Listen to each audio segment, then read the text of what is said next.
নমস্কার। এই সময় অনলাইনের পুজোর পডকাস্টে আপনাকে স্বাগত। আর আমি দেবার্ঘ বলছি। আজ দশম পর্ব।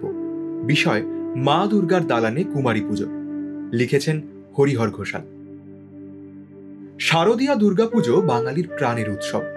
এই 4টি দিন যেন আকাশ, বাতাস, নদী সবকিছুর মধ্যেই উৎসবের ছোঁয়া থাকে। আর এই মহোৎসবের একটি অন্যতম আধ্যাত্মিক অঙ্গ হল কুমারী পুজো।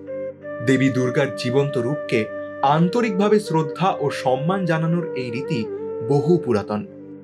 আজ আপনাদের শোনাবো কুমারী পুজো কিভাবে চালু হলো তার গল্প।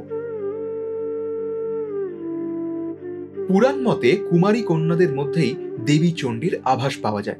তাদের শুদ্ধতা, সারল্য ও শক্তির মধ্য দিয়েই প্রকৃত মাতৃরূপ প্রকাশ পায়।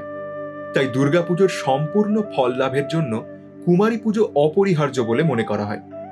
দেবী ভাগবত, দেবী পুরাণ, কালিকা পুরাণের মতো গ্রন্থে কুমারী পুজোর উল্লেখ রয়েছে।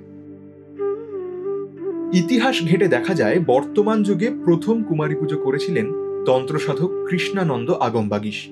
তিনি খানাকুলে মা রত্নাবলীর মন্দিরে এই বিশেষ পুজোর সূচনা করেন।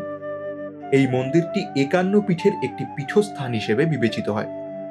পরবর্তীতে সাধক রামপ্রসাদ সেনও এখানে কুমারী পুজো করেছিলেন বলে জানা যায়।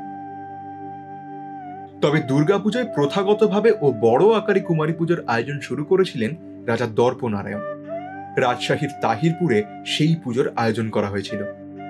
তিনি 19 শতকে দুর্গাপুজোর সঙ্গে কুমারী পুজোর সংযোজন করেন। তার পূর্বপুরুষ রাজা কংসনারায়ণ বাংলাদেশে প্রথম দুর্গাপুজোর সূচনা করেছিলেন। কুমারী পুজো সাধারণত একটি নির্দিষ্ট বয়সের অবিবাহিত কন্যাকে দেবীর প্রতীক রূপে পুজো করার মাধ্যম। তান্ত্রিক মতে দেবী দুর্গা কারও গর্ভজাত নন। তিনি দেবতাদের সম্মিলিত তেজ থেকে উদ্ভূত।